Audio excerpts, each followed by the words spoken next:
know that this video is very different from what I usually do. I just wanted to make this video right now because something just happened to my mother that I wanted to share. Self-defense.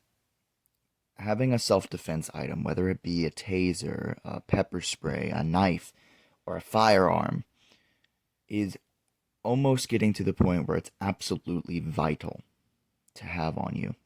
A couple months ago, my mother decided that she wanted to divorce her husband, which isn't my dad, it's my stepfather, but the court notified her that she can't exactly do that immediately, despite what she had been through already, which I think is horrible, but that she needed to be separated for a year because she has children.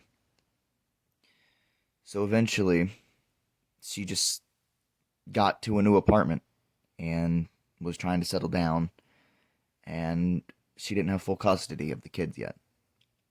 So she had to go see him every now and then just to pick up the kids and go back and forth because of the shared custody stuff. Well, a couple hours ago, he attacked her. Like, actually. Attempted to strangle her and threw her on the ground, causing her to get hit on the head pretty hard, and ambulance had to come. Problem being, she had no way to defend herself. At all. There was nothing she could do. And it's honestly good that she's still alive, considering the lengths that man could have gone to if he really wanted to. I've talked to this man in person. I've seen him over the years. I've had a couple fights with him too. Nothing physical, but I've had verbal talks with the man. The craziest thing is, he was only in jail overnight, and he's out again. So what's going to stop him from coming back and doing it again? If he's already going to take the first step of actually committing assault like that, there's a quote I remember. There's nothing scarier than a man that has nothing to lose. And at this point, he really doesn't have anything to lose. I encouraged my mom to buy a firearm. I had already gone to the range with her multiple times, and she'd already wanted to look into getting self-defense classes and all that stuff. But I think this is a big wake-up call. Buy firearms if you can. Doesn't matter if you're into guns or not. Have one on you. Or if you are too scared or just don't want to get one, at the very least get tasers, get anything that you can, so that stuff like this can be prevented.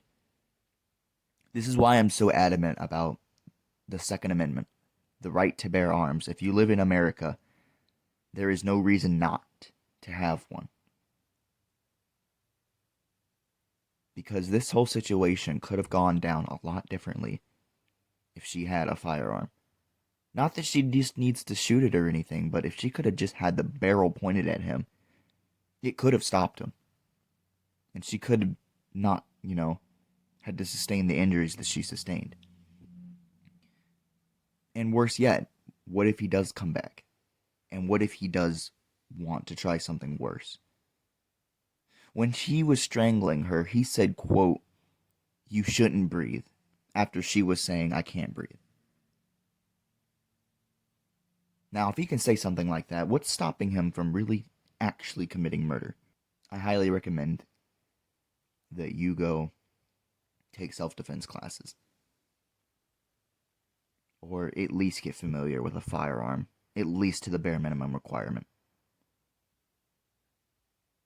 And if you really get serious into self-defense, I'm not personally a member with them yet, considering I just turned 18, but there is an organization known as the USCCA, who is, from what I understand, kind of like insurance for self-defense situations.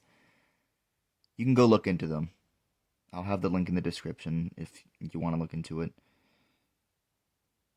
Seriously, be careful. And always be prepared for whatever can happen to you, okay?